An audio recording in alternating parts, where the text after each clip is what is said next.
Date, 5th of May 2019, World Mental Health Awareness Week.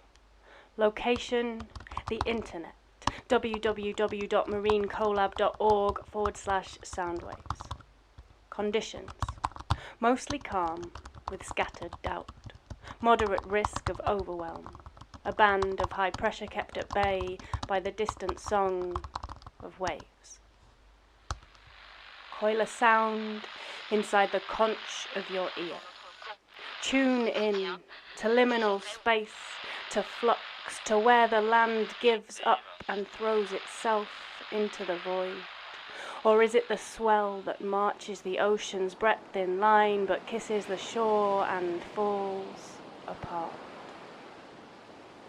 Can you hear the holidaying couples bickering like gulls along the promenade?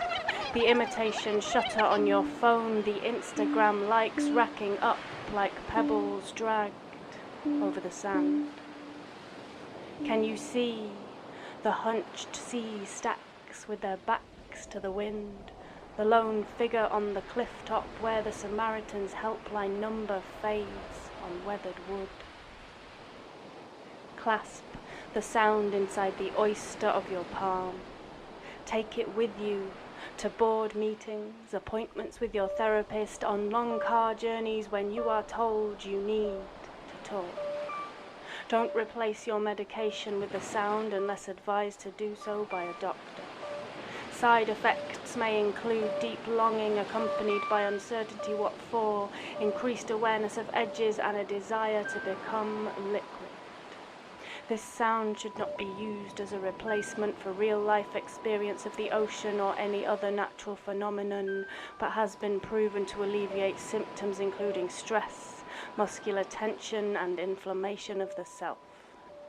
Keep it with you. Know it's there.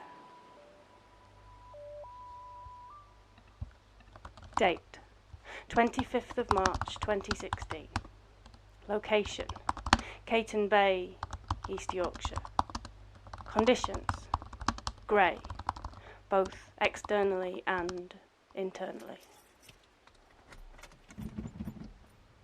I'd argued with myself the whole way there, not joining in with the B-movie script you all rehearsed across me, the hot car constricting my innards. I climbed out of the rear window and strapped myself to the roof with the surfboards, the 1960s pastiche we couldn't shake off. I stared up at the conflicted sky and waited for rain to wash me onto the moss-tufted cliff, shrug me from its chalk-bold scalp and into silk grey tears as far as the eye can shed. Feeling no more real than the bloodshot limestone wreck squinting out over the gambling, sugar-scoffing town, the wellied walkers with their creatures. Pointlessly I stared up at the conflicted sky and waited for waves to rip the sickness from the pit of me. The melodrama I couldn't shake off, silk grey tears as far as the eye can shed. I'd argued with myself the whole way there and lost.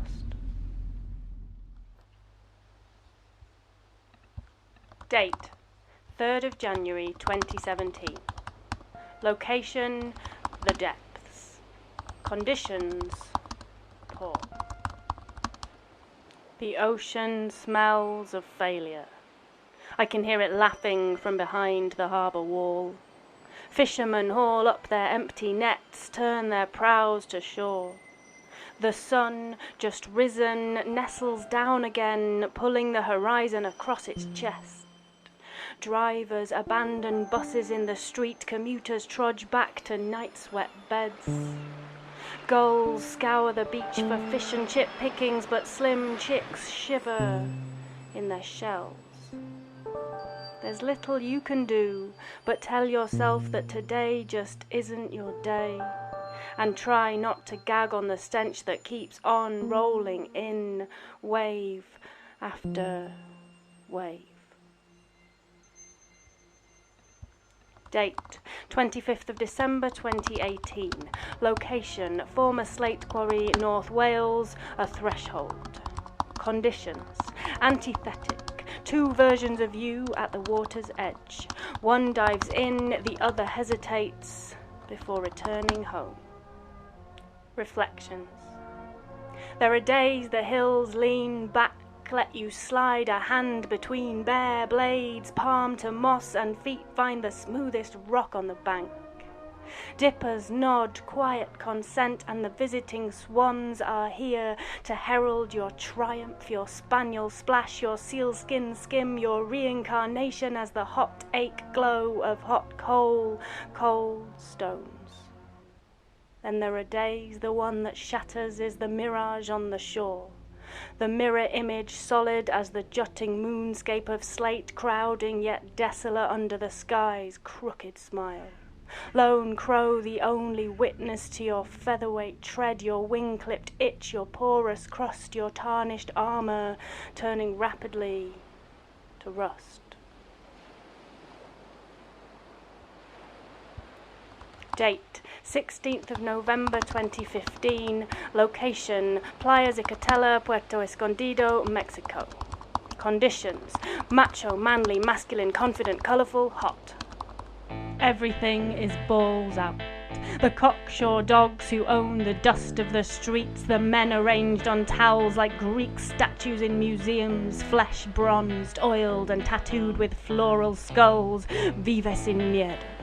The stingrays who leap clean out of the water, the fisherman who tells me that only the males do that. The pelicans who swallow the lot in one sure gulp, the ocean that swaggers onto shore, the sun that spanks the concrete from the roofs. I think of Englishmen I've known, the ones who hid behind me in bedrooms with posters of Kurt Cobain on the wall, quoted Kerouac to assure me of the men they weren't.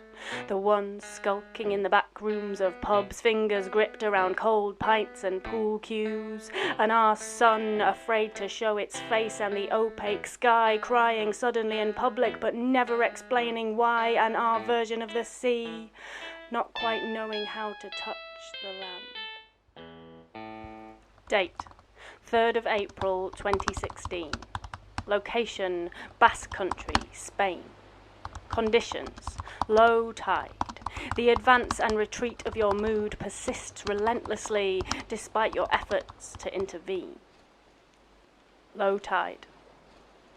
If you're quick, you can get to the Hermitage and back before the ocean notices. There's a rope you can use, and the rocks won't mind you stepping on them if you're quick, and all things considered, it's a better use of your time than building a castle in the sand, which you only do so you can later watch it fall. It's risky because you might get stuck there with God, and although you've nothing against God, he's, because you feel like it is he, probably not at the top of your imaginary dinner party guest list, which you have spent a good deal of time deliberating on, and includes people with a bit more spark, like Bjork, though you probably think Bjork is unlikely to be hanging out at an abandoned hermitage. And yes, managing expectations is important, but sometimes you just have to go and see, even now, especially now when the granite is gasping for breath and thin white fingers close around the neck, now, before the surge returns, before the lump in your throat builds, only to splutter out bile and brine onto the shore, asking the pale moon for one good reason why.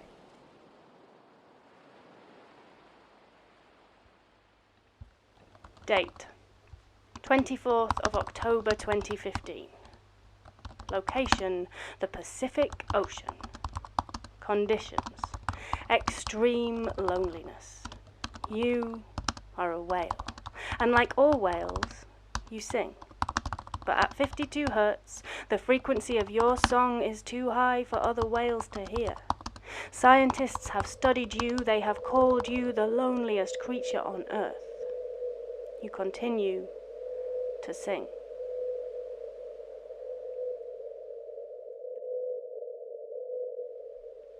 The 52 hertz whale.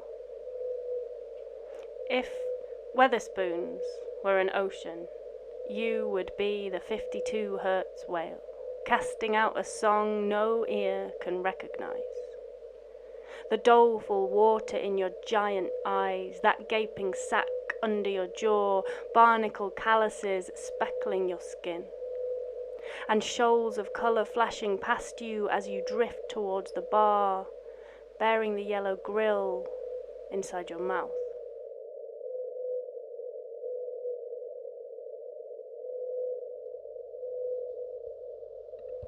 Date, 5th of June 2017. Location, your bedroom, your office, etc.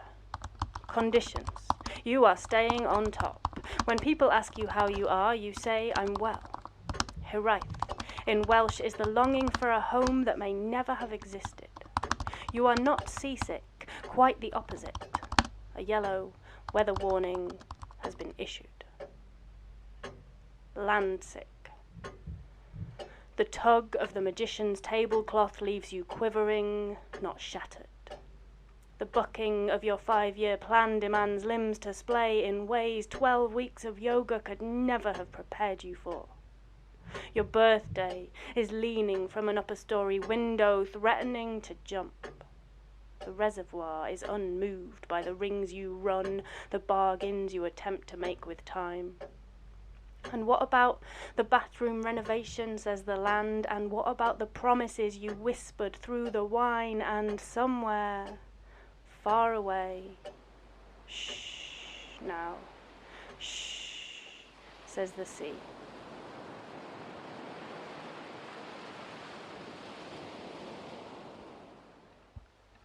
Date, 26th of September 2019. Location, North Cornwall, on land, in the water, in between. Conditions, in your urban home, the sight of your own body makes you gag. Yet here you stand, naked on the beach and wearing every bit of yourself as if you were tailor-made. A perfect fit. Self-portrait as OS Land Ranger map. Today, I was myself the whole day. I woke up real, unfolded, and laid myself out on the bedroom floor. The mirror showed my pleated coast, the estuarine curve of my back, the grid line's incremental slide, all perfectly to scale. I traced a finger from start point to outlands, levelled eyes to meet my moonspark gaze. Shallow water gathered in my throat, I left the itch of little hell unscratched. In scribble downs I found my way. I set my compass bearing for the sky. The dotted line that petered out resurfaced, pulsing in my wrist. I followed the rivers home. I burst the contours of my banks. I spilled out into blank expanse.